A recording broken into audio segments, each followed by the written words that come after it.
Eccoci qua, buona serata cari telespettatori, care telespettatrici, non in primis, in secondis, perché voglio rivolgermi anche al target dei telespettatori e alle donne. Dopo è scontato che voi resterete lì a sentirci tutta la trasmissione. Perché? Perché anche le donne contano e devono avere la consapevolezza di contare, sotto il profilo sociale già lo sappiamo, ma anche economico, finanziario, con competenze, con consapevolezza, e avere anche la schiena bella erta e ritta per riuscire ad affrontare le difficoltà che ineluttabilmente, anche dal punto di vista economico, vanno ad incontrare. Se sono più giovani avete un ruolo importantissimo, voi che siete un po' più in là negli anni, ne dare i giusti e corretti suggerimenti perché si facciano forza e perché riescano in qualche modo a scardinare un sistema che tutto sommato porta delle proiezioni di vita future in età molto anziana, soprattutto per le generazioni a venire, per le donne non del tutto così roseo. C'è una campagna anche molto importante di formazione che la CGIL, unitamente anche agli altri sindacati CISL e UIL, con la Banca d'Italia fa per la cultura finanziaria, che è importante, adesso capiremo anche perché, e poi c'è tutta un'attività da parte del sindacato dei CGIL in modo particolare, ma non soltanto, che viene fatta per aiutare le persone, le donne, ad avere una consapevolezza di quanto contano, che importanza hanno. Allora, grazie della collaborazione allo CGIL del Veneto, grazie Margherita Grigolato, responsabile politiche inclusive CGIL Veneto, di essere qui con noi. Tutti. Grazie a Rachele Berto, segretaria FISAC CGIL Veneto, grazie anche a lei. Poi ci dirà FISAC ai nostri telespettatori che cos'è FISAC. È la categoria della CGIL che segue i bancari e gli assicurativi. Perfetto. E Margaret Crivellari, segretaria SPCGIL Rovigo, rappresenta le senior, ben arrivata anche a lei. Siamo collegati, e ci fa molto piacere, con la dottoressa Giorgia Amato del Forum Disuguaglianza e Diversità, che è un'economista. Ben arrivata. Buonasera a tutti, grazie. E ci fa piacere che sia un economista al femminile, perché può darci anche un taglio, un risvolto della realtà sotto un certo tipo di profilo. Incominciamo con lei però, segretaria. Sì, allora, tanto grazie di questa opportunità. Siamo a ridosso dell'8 marzo, che è la giornata internazionale della donna. Che non è più festa della donna. Non è mai stata la festa della donna, nasce per ricordare quanto sono state dure le battaglie per arrivare ai diritti. Della violenza invece si parla il 25 di novembre, ma in questo momento aggancio entrambe le date. Perché? Perché come CGIL ci siamo chieste varie volte che cos'è la violenza. Noi conosciamo la violenza fisica, la violenza psicologica, ma poi quando abbiamo guardato alcuni dati e soprattutto che il 74% delle donne che si rivolgono ai centri antiviolenza non hanno una autonomia finanziaria, e quando abbiamo visto che parecchie delle nostre iscritte hanno problemi appunto di autonomia finanziaria, ci siamo chieste perché. Qualcosa non va. Qualcosa non quadrava. Guarda caso, poi, l'aveva accennato lei in premessa, ci contatta la Banca d'Italia. La Banca d'Italia ha capito che le donne sono preda, diciamo, sono più fragili quando non hanno un'autonomia finanziaria, vuoi perché non lavorano, vuoi perché il marito o il compagno non consente loro di lavorare, vuoi perché lavorano ma il lavoro non è sufficiente, cioè l'entrata economica non è sufficiente per renderle autonome. Queste sono già in qualche modo, alcune di queste sono a rischio di fragilità e quindi di violenza, che poi può diventare violenza anche fisica. Ma dall'altro versante, e quindi non autonomia, il fatto di non come dire, prendere in considerazione il fatto di rendersi autonome definitivamente. Poi è arrivata anche la sentenza della Cassazione, qui all'inizio dell'anno, che dice che è una forma di violenza obbligare la moglie a non lavorare. Allora la Banca d'Italia si è accorta anche di tutta una serie di fallimenti che sono in capo alle donne e non capendo perché ha cominciato ad indagare. e poi credo ne parlerà la dottoressa Amato, Sì. ma ha proposto a CGIL e CISL Will un corso di educazione finanziaria. Per dire, interrompo solo un attimo per spiegare ai nostri telespettatori cosa vuol dire di fallimento in capo alle donne, perché Allora, qui si apre certamente, solo che poi magari volevo no, che dopo lo dirà la dottoressa, però le- solo per spiegare questa cosa qui. certamente. Allora, capita che in famiglia c'è un unico conto corrente, il marito, il compagno dica: guarda, io non posso più accendere un mutuo, questa volta lo accendi a nome tuo, tu ti fidi, e poi invece viene svuotato il conto corrente. Questo succede spesso e volentieri. Io ricordo un paio di anni fa la responsabile delle commercialiste di Padova che dicevano: io non ne posso più di tutte queste donne che vengono a dirmi: dottoressa, ci aiuti perché io non so come venirne fuori, perché se tu firmi in buona fede delle carte che ti propone il tuo amore, diciamo, tu ti fidi e poi alla fine magari è una fregatura, perché tu hai firmato obbligazioni, un mutuo oppure una società, una un amministratore delegato, amministratrice delegata di una società, per cui dopo dici che brave, ci sono tante donne che sono amministratori delegati, attenzione, bisogna vedere se effettivamente, oppure per dare un supporto e poi sono responsabili non civilmente. Sono tutte penalmente. Fregature chiaramente, No, però alla fine ci sono molte donne che devono continuare a pagare loro un mutuo anche di una casa che non è più la propria, perché nell'atto di separazione è diventata la casa del separato, dell'ex amore. Questo che lei ha detto è molto importante, deve far riflettere, sì. Deve far riflettere tanto. Doveva aggiungere qualche cosa? Sì, no, nel senso che Banca d'Italia ha fatto un ragionamento dicendo: formiamo 1000 in Italia responsabili sindacali tra CGIL e CISL e UIL che imparino almeno le cose più importanti, l'ABC, per poter fare assemblee in giro per il mondo lavorativo e il mondo delle pensionate su educazione finanziaria, cioè sulle basi di quelle che poi adesso vi racconterà dottoressa Amato e Rachele. Assolutamente. Io però lasciarmi un attimo ai pensionate proprio, prima di passare alla questione anche tecnica, ma le pensionate, e quindi la generazione che ha qualche anno in più, che però sono ancora attive, sono ancora molto dinamiche, interessate, si muovono e hanno anche alcune una certa disponibilità in virtù anche della reversibilità, bisogna anche riconoscere che c'è questo supporto, alcune invece no. Hanno consapevolezza di non essere dentro alle dinamiche finanziarie, a muoversi, districarsi abilmente nei finanziamenti, in tutti questi ambiti? Consapevolezza, dico. Guardi, come ti do là dopo la dottoressa che ci ascolta. Come coordinamento donne dello SPI abbiamo anche svolto un'indagine presso le pensionate, un'indagine attraverso un questionario, rivolgendo proprio queste domande: se avevano proprio consapevolezza del proprio di quello del conto magari bancario che avevano, o se l'avevano, o se era gestito da figli o da partner o da compagni, eccetera, e se riuscivano a disporre liberamente del proprio conto. È emerso che c'è stata una certa reticenza perché per retaggio culturale le donne anziane non raccontano molto di quello che avviene in famiglia, soprattutto se il conto è gestito o le decisioni vengono prese dal partner, e se non hanno un'autonomia finanziaria vengono escluse, come diceva la dottoressa prima, nelle decisioni familiari. Se una non dispone di risorse proprie, viene esclusa dalle decisioni familiari domestiche, anche le minime, anche per comprare un frigorifero, per dire, insomma.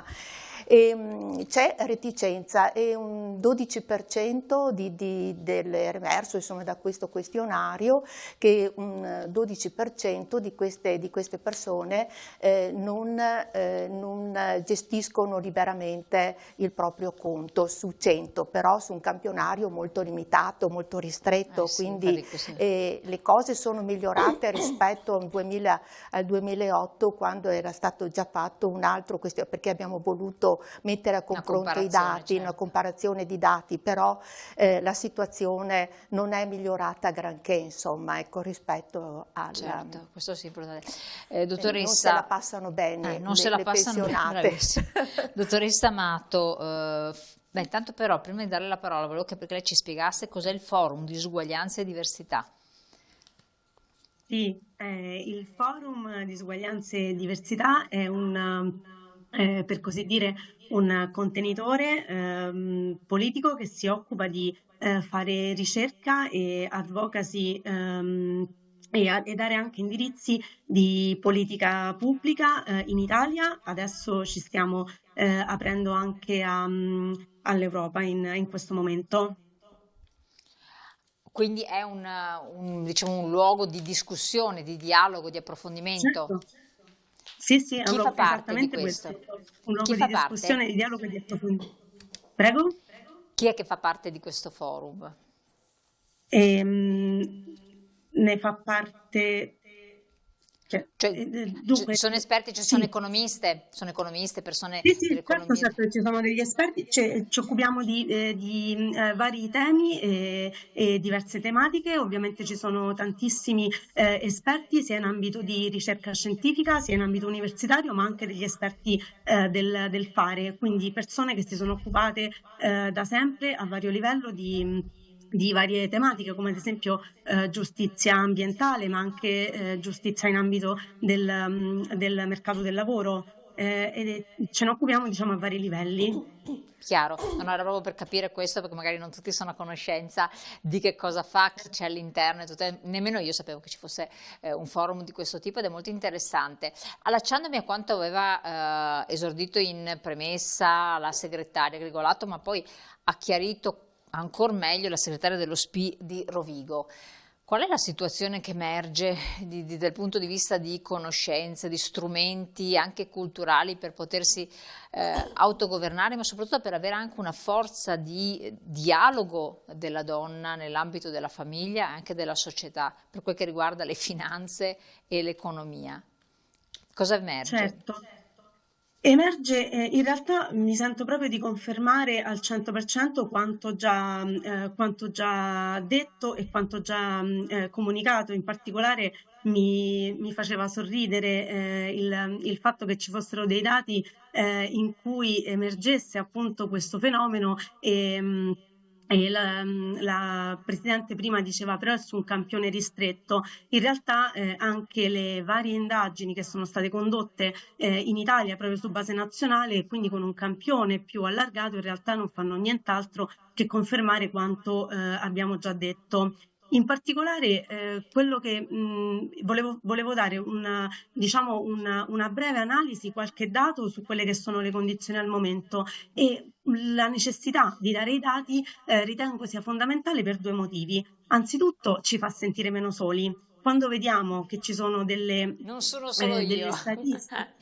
Certo, quando vediamo che ci sono delle statistiche che riguardano una larga parte della popolazione, in un certo senso ovviamente non siamo mai per il malcomune mezzo gaudio, però in realtà è molto importante vedere che non siamo sole ad affrontare una condizione del genere e soprattutto nel momento in cui abbiamo dei dati raccolti, questo significa che il decisore pubblico se ne sta occupando, è interessato e quindi farà di tutto per cercare di migliorare la nostra stessa situazione. Quindi diciamo, volevo anche poi dare la motivazione, no, per la quale è importante raccogliere i dati, che in fondo è a vantaggio nostro. Dico nostro perché dalle indagini vediamo proprio una condizione non molto favorevole alle donne e io in quanto donna ovviamente mi rispecchio nella categoria. Quello che dicevamo prima è assolutamente confermato. Le donne oggi vivono una condizione di educazione finanziaria piuttosto scarsa, sicuramente inferiore agli uomini. Un dato molto interessante dell'indagine EduFin che elabora che è promossa da un ente assicurativo, ma che in realtà intercetta proprio il divario di educazione finanziaria tra uomini e donne, vede le donne fortemente in vantaggio, ma c'è da dire che in realtà anche gli uomini non raggiungono la sufficienza.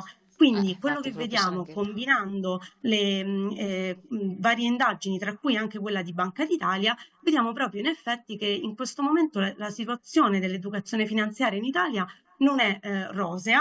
Le donne sono svantaggiate, ma sicuramente si può fare molto per migliorare questa situazione.